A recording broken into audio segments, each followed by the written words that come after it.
All right, so this is just going to be a quick one. I just wanted to go back over the warm-up that we did because it kind of reviews everything that we did in class today, and then I'll talk us through with a little more detail on the ionic and net ionic equations. So let's look at number 2 first because the answer's right here. So remember for number 2, we were predicting what compounds would work, right? And so I gave you the metals, and then we knew that the first one needed to have no reaction. Therefore, the metal ion in the ionic compound needs to be a metal that is more reactive than the aluminum. Because if the aluminum was more reactive than the magnesium, it would replace it, right? So we had to pick magnesium or any other element higher on that activity series than aluminum to ensure that no reaction would occur.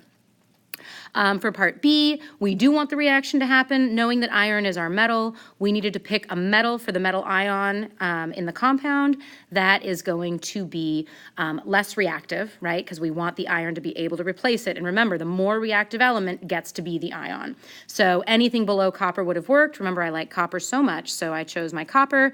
I want it to be aqueous because remember, the reaction cannot happen if our ionic compounds are not aqueous. So I chose copper nitrate. The iron will go ahead and replace the copper, creating iron nitrate. Looking on your solubility rules, the iron nitrate is also aqueous. So the bigger work here was on number 1. And for number 1, remember, I gave you this kind of mixture, right? This random mixture of stuff in a beaker, and we added water. And I wanted you to find a single replacement and double replacement and then do some work on both of those. So let's kind of move over here. Sorry if I'm making you seasick.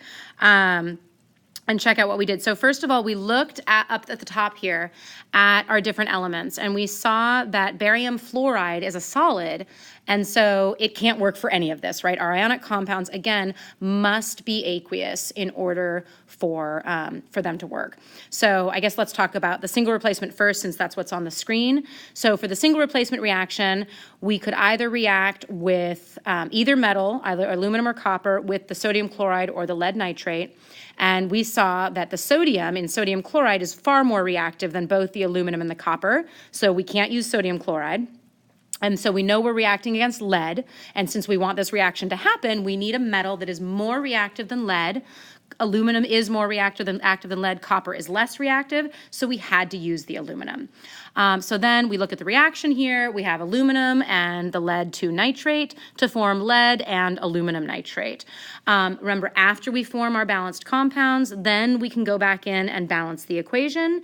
And again, with these simple ionic equations, go ahead and keep that polyatomic together when you're doing the balancing, right? So I saw that on the right-hand side, I had 3 nitrates. On the left-hand side, I had 2 nitrates. I know I can balance the metals however I need to because I have those pure elements, and so it's really the nitrates that are my concern. And so when they're a different number like that, really the best thing to look for is that common multiple. So we really need to aim for 6 nitrates on both sides. So we multiply aluminum nitrate by 2, lead nitrate by 3. Now our nitrate numbers match up, and then we just have to balance out the aluminum and the lead. And then the other thing I asked you to do was to draw that reaction small particle model. So again, this is just a picture to represent the balanced chemical reaction. And remember, this is showing me that you understand the difference between subscripts and coefficients, right? So with the lead nitrate, right, we know that the little 2 on the outside of the nitrate is telling us that for every 1 lead, there are 2 nitrates in that compound.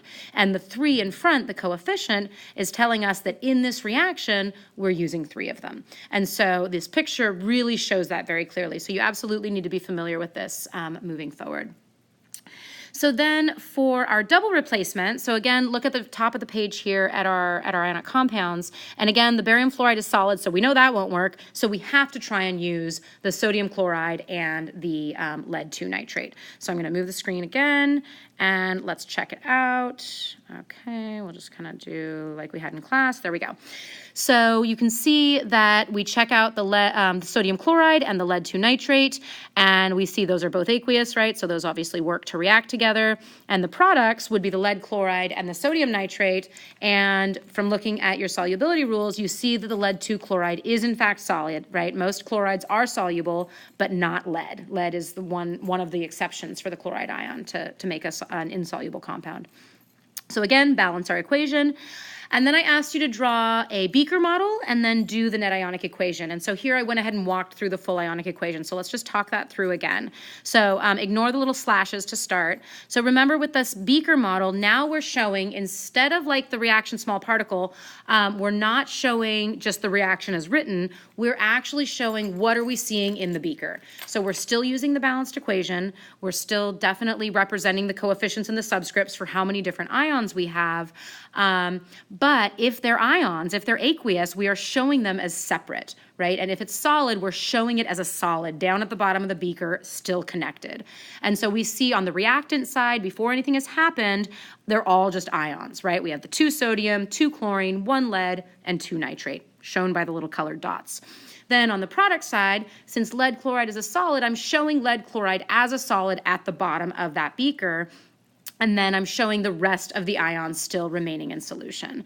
Again, make sure you're using the balanced equation before you're doing this. I want to see everything that should be there based on the balanced equation. Never skip the balancing step.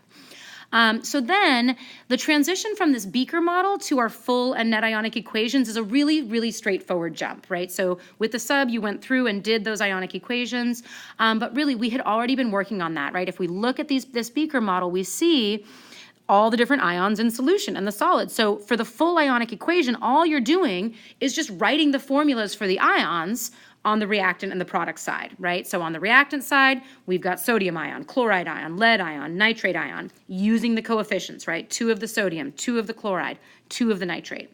On the product side, we have that lead chloride solid. That remains a solid, right? It is not aqueous. It is not broken apart into ions, so you want to write it in as a solid.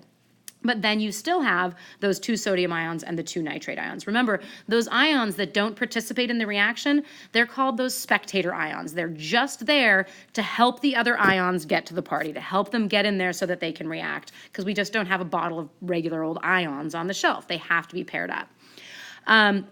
So when transitioning from your full ionic equation to your net ionic equation, think algebra. You are literally just simplifying the equation.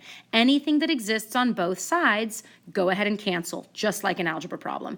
We have 2 sodium ions on the left and 2 sodium ions on the right. Cancel them out. 2 nitrate ions on the left, 2 on the right. Cancel them out. I also showed that canceling in the picture. So we see the blue dots and the green dots are the only ones that should be left for that net ionic equation to make that lead chloride solid.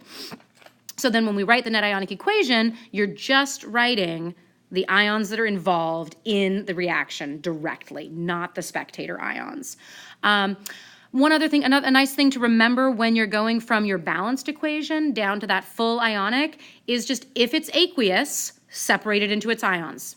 If it's solid, bring it down exactly as it is. If it's a gas, bring it down exactly as it is. If it's a liquid, bring it down exactly as it is, right? For these ionic equations, the only things that are getting separated out into ions are those aqueous ionic compounds, because in solution, in reality, they are actually separate ions and they will separate out in solution. So that full ionic equation is really an equation representation of our beaker models, okay? And our beaker models are a representation of reality, of what is actually happening with these compounds in solution. And I popped up the key, so here it is for the ion tournament.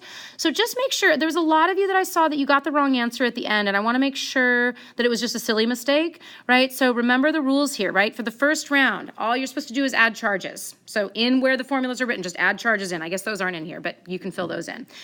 Second round, you're just writing the formula of the compound that would form between those 2 ions.